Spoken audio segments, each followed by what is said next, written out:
अध्याय 7। सुलेमान ने अपना महल भी बनाया और उसके निर्माण कार्य में 13 वर्ष लगे। उसने लबानोनी वन नामक महल बनाया, जिसकी लंबाई 100 हाथ, चौड़ाई 50 हाथ और ऊंचाई 30 हाथ की थी। वो देवदारू के खंभों की 4 पंक्तियों पर बना और खंभों पर देवदारू की कड़ियां रखी गईं और 45 खंभों के ऊपर देवदारू की छत वाली कोठरियां बनी, अर्थात एक एक मंजिल में 15 कोठरियां बनी।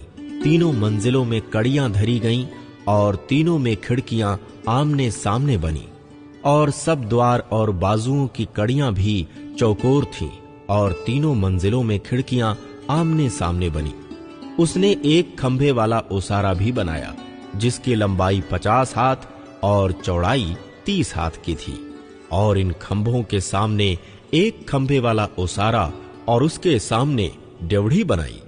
फिर उसने न्याय के सिंहासन के लिए भी एक ओसारा बनाया, जो न्याय का ओसारा कहलाया, और उसमें एक फर्श से दूसरे फर्श तक देवदारू की तख्ताबंदी थी। उसके रहने का भवन, जो उस ओसारे के भीतर के एक और आंगन में बना, वो भी उसी ढंग से बना। फिर उसी ओसारे के समान सुलेमान ने फिरौन की बेटी के लिए, जिसको उसने ब्याह लिया था, एक और भवन बनाया। ये सब घर बाहर भीतर नींव से मुंडेर तक ऐसे अनमोल और गढ़े हुए पत्थरों के बने, जो नाप कर और आरों से चीर कर तैयार किए गए थे, और बाहर के आंगन से ले बड़े आंगन तक लगाए गए थे। उसकी नींव बहुमूल्य और बड़े बड़े अर्थात 10-10 और 8-8 हाथ के पत्थरों की डाली गई थी, और ऊपर भी बहुमूल्य पत्थर थे जो नाप से गढ़े हुए थे, और देवदारू की लकड़ी भी थी। बड़े आंगन के चारों ओर के घेरे में गढ़े हुए पत्थरों के 3 रद्दे और देवदारू की कड़ियों की एक परत थी, जैसे कि यहोवा के भवन के भीतर वाले आंगन और भवन के ओसारे में लगे थे। हीराम का कार्य। फिर राजा सुलेमान ने सोर से हीराम को बुलवा भेजा। वो नप्ताली के गोत्र की किसी विधवा का बेटा था, और उसका पिता एक सोरवासी ठठेरा था। वो पीतल की सब प्रकार की कारीगरी में पूरी बुद्धि, निपुणता और समझ रखता था। अतः वह राजा सुलेमान के पास आकर उसका सब काम करने लगा। पीतल के 2 खंभे। उसने पीतल ढालकर 18-18 हाथ ऊंचे 2 खंभे बनाए, और एक एक का घेरा 12 हाथ के सूत का था। ये भीतर से खोखले थे, और उसकी धातु की मोटाई 4 अंगुल थी। उसने खंभों के सिरों पर लगाने को पीतल ढालकर 2 कंगनी बनाई। एक एक कंगनी की ऊंचाई 5-5 हाथ की थी। खंभों के सिरों पर की कंगनियों के लिए चौखाने की 7-7 जालियां और सांकलों की 7-7 झालरें बनी। उसने खंभों को भी इस प्रकार बनाया कि खंभों के सिरों पर की एक एक कंगनी को ढांकने के लिए चारों ओर जालियों की एक एक पंक्ति पर अनारों की 2 पंक्तियां हों। जो कंगनियां ओसारों में खंभों के सिरों पर बनी, उनमें 4-4 हाथ ऊंचे सोसन के फूल बने हुए थे, और एक एक खंभे के सिरे पर उस गोलाई के पास जो जाली से लगी थी एक और कंगनी बनी, और एक एक कंगनी पर जो अनार चारों ओर पंक्ति पंक्ति करके बने थे, वो 200 थे। उन खंभों को उसने मंदिर के ओसारे के पास खड़ा किया, और दाहिनी ओर के खंभे को खड़ा करके उसका नाम याकीन रखा। फिर बाईं ओर के खंभे को खड़ा करके उसका नाम बोआज रखा, और खंभों के सिरों पर सोसन के फूल का काम बना था। खंभों का काम इसी रीति पूरा हुआ। पीतल का हौज। फिर उसने एक ढाला हुआ एक बड़ा हौज बनाया, जो एक छोर से दूसरे छोर तक 10 हाथ चौड़ा था। उसका आकार गोल था, और उसकी ऊंचाई 5 हाथ की थी, और उसके चारों ओर का घेरा 30 हाथ के सूत के बराबर था। उसके चारों ओर के किनारे के नीचे एक एक हाथ में 10-10 कलियां बनी, जो हौज को घेरे थीं। जब जब वो ढाला गया, तब ये कलियां भी 2 पंक्तियों में ढाली गईं, और वो 12 बने हुए बैलों पर रखा गया, जिनमें से 3 उत्तर, 3 पश्चिम, 3 दक्षिण और 3 पूर्व की ओर मुंह किए हुए थे, और उन्हीं के ऊपर हौज था, और उन सबों का पिछला अंग भीतर की ओर था। उसकी मोटाई मुट्ठी भर की थी, और उसका किनारा कटोरे के किनारे के समान सोसन के फूलों के जैसा बना था, और उसमें 2000 बत पानी समाता था। पीतल के ठेले। फिर उसने पीतल के 10 ठेले बनाए।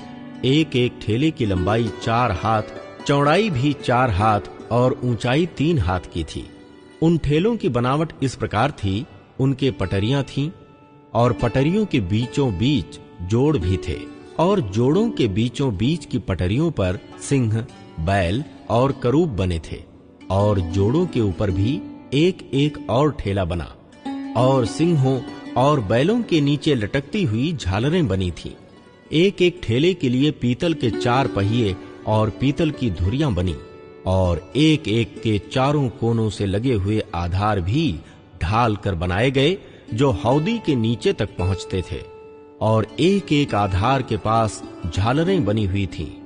हौदी का मुंह, जो ठेले की कंगनी के भीतर और ऊपर भी था, वो 1 हाथ ऊंचा था, और ठेले का मुंह, जिसकी चौड़ाई 1.5 हाथ की थी, वो पाए की बनावट के समान गोल बना, और उसके मुंह पर भी कुछ खुदा हुआ काम था, और उनकी पटरियां गोल नहीं चौकोर थीं, और चारों पहिए पटरियों के नीचे थे, और एक एक ठेले के पहियों में धुरियां भी थीं, और एक एक पहिए की ऊंचाई 1.5 हाथ की थी।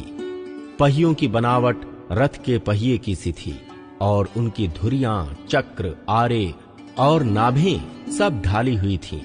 एक एक ठेले के चारों कोनों पर 4 आधार थे, और आधार और ठेले दोनों एक ही टुकड़े के बने थे, और एक एक ठेले के सिरे पर आधा हाथ ऊंची चारों ओर गोलाई थी, और ठेले के सिरे पर की टेकें और पटरियां ठेले से जुड़े हुए एक ही टुकड़े के बने थे, और टेकों के पाटों और पटरियों पर जितनी जगह जिस पर थी, उसमें उसने करूब और सिंह और खजूर के वृक्ष खोद कर भर दिए, और चारों ओर झालरें भी बनाई।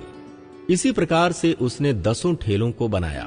सबों का एक ही सांचा और एक ही नाप और एक ही आकार था। उसने पीतल की 10 हौदियां बनाई। एक एक हौदी में 40-40 बत पानी समाता था, और एक एक हौदी 4-4 हाथ चौड़ी थी, और 10 ठेलों में से एक एक पर एक एक हौदी थी। उसने 5 हौदियां भवन के दक्षिण की ओर और 5 उसके उत्तर की ओर रख दी, और हौज को भवन की दाहिनी ओर अर्थात दक्षिण पूर्व की ओर रख दिया। मंदिर के पवित्र पात्र और अन्य वस्तुएं। हीराम ने हौदियों, फावड़ियों और कटोरों को भी बनाया। इस प्रकार हीराम ने राजा सुलेमान के लिए यहोवा के भवन में जितना काम करना था, वो सब पूरा कर दिया, अर्थात 2 खंभे और उन कंगनियों की गोलाइयां जो दोनों खंभों के सिरों पर थीं, और दोनों खंभों के सिरों पर की गोलाइयों को ढांकने के लिए 2-2 जालियां, और दोनों जालियों के लिए 400 अनार, अर्थात खंभों के सिरों पर की जो गोलाइयां थीं, उनको ढांकने के लिए, अर्थात एक एक जाली के लिए अनारों की 2-2 पंक्तियां, 10 ठेले और इन पर की 10 हौदियां, 1 हौज और उसके नीचे के 12 बैल और हंडे, फावड़ियां और कटोरे बने। ये सब पात्र जिन्हें हीराम ने यहोवा के भवन के निमित्त राजा सुलेमान के लिए बनाया, वो झलकाए हुए पीतल के बने। राजा ने उनको यरदन की तराई में, अर्थात सुक्कोत और सारतान के मध्य की चिकनी मिट्टी वाली भूमि में ढाला, और सुलेमान ने बहुत अधिक होने के कारण सब पात्रों को बिना तौले छोड़ दिया, अतः पीतल के तौल का वजन मालूम न हो सका।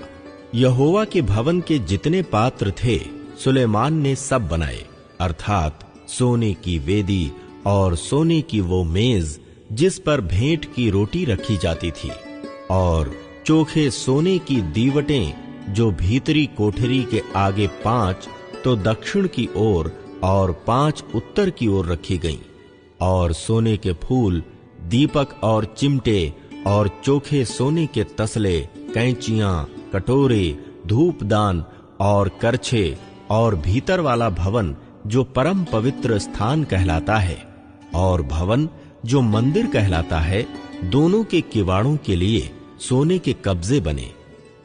इस प्रकार जो जो काम राजा सुलेमान ने यहोवा के भवन के लिए किया, वो सब पूरा हुआ।